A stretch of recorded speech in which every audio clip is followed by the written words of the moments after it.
တပိတ်သားမှ9သိန်းနဲ့တပိတ်သားမှ9သိန်းနဲ့တော်လားကြီးလားတပိတ်သားမှ9သိန်းနဲ့ဟုတ်ဒီငါဘလောက်တပိတ်သား9သိန်းလို့ခင်ဗျာများလိုက်တာဗျတပိတ်က9သိန်းညာဘာလို့များလဲတိဘာလို့များဟမ်ဒီငါရေကူးတက်တယ်ခင်ဗျာဒီငါရေကူးတက်တယ်ခင်ဗျာရေမကူးတဲ့ငါရှိလို့မဟုတ်ဒီငါရေကူးဖို့လာဒုက္ခခင်ဗျာလှုပ်လဲမလှုပ်တော့ပြီးတော့ဒီငါဆေးတွေသိကျင်သေးလားသိကျင်တယ်ဘယ်လောက်လဲဒီကောင်းလဲအဲဒီအရှိရတန်းအကုန်10သိန်းဗျာအကုန်လုံးတပိတ်သား10သိန်းတော့တပိတ်သား10သိန်းတော့ဘာဖြစ်လို့ဈေးများနေအိတ်တက်တဲ့အင်္ဂါတွေအိတ်တက်တဲ့အင်္ဂါတွေဘာပြောနာဗျာတော်ပြတ်မဝဲတော့ဘူးဟိုလာစိတ်ကပဲကျွန်တော်တို့တရားနဲ့တော်တော်ပေါ်လာကြီးနဲ့ချစ်ကိုကြီးကျွန်တော်ကချင်မှာမွေးကျင်တာဒီငါပေါ့နော်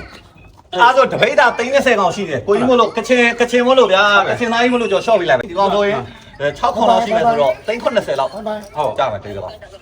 အခုကအိတ်နေတာနော်ကချင်ရောက်ရင်ရေထဲထည့်လိုက်နိုးသွားလိုက်ဘာမပြောင်းလဲဟဲ့ရေခဲမှာနဲ့ရေခဲမှာထည့်ရမှာဒီကောင်ရေခဲရိုက်ဟိုရောက်ရင်ရေထဲထည့်လိုက်နိုးသွားလိုက်မယ်အိတ်တက်တဲ့ငါကျွန်တော်တယောက်သေးရောက်လာဒီမှာဈေးတက်တာနော်အိတ်တက်တာအခုလည်းအိတ်နေဟုတ်ကဲ့နော်ခဏနေပြန်လာမယ်နော်ဟုတ်